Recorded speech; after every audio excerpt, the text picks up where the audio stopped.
Ayan, so good afternoon mga boss. So another installation mga boss ng QCY F24 dashcam mga boss.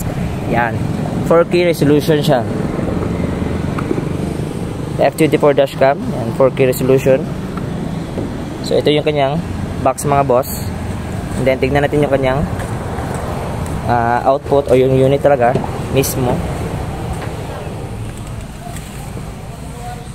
So ito yung kanyang video mga boss, yan, video quality niya, yan, napakalinaw niya mga boss. Swipe natin sa front.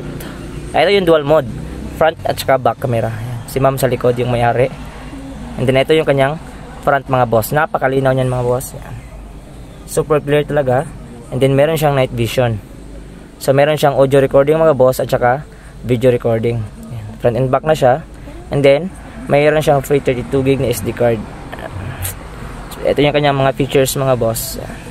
Driving recording, yan, meron din siyang ito mga boss, G-sensor, parking guard, yan.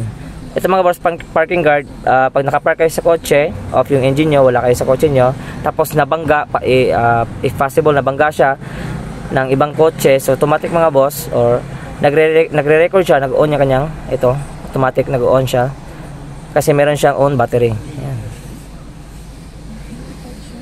Check natin yung kanyang setup ng camera sa back mga boss.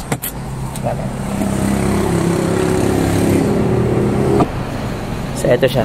Yan. Yung back camera mga boss. Ito yung kanyang stock na sir. Sa head unit niya. Ito yung sa dashcam. So yun lang mga boss. Andres Auto Accessories. Yan. For more information or inquiry mga boss, ito lang kayo pumunta. Landmark Shell Station. Purok Bahada daw or Banali Shell Station mga boss. Ito papuntang Zamboanga City, ito papuntang Rotonda mga boss, yan. And ito yung logo namin, yan. Ito yung makikita nyo pag dumaan kayo dito mga boss. Lang, peace.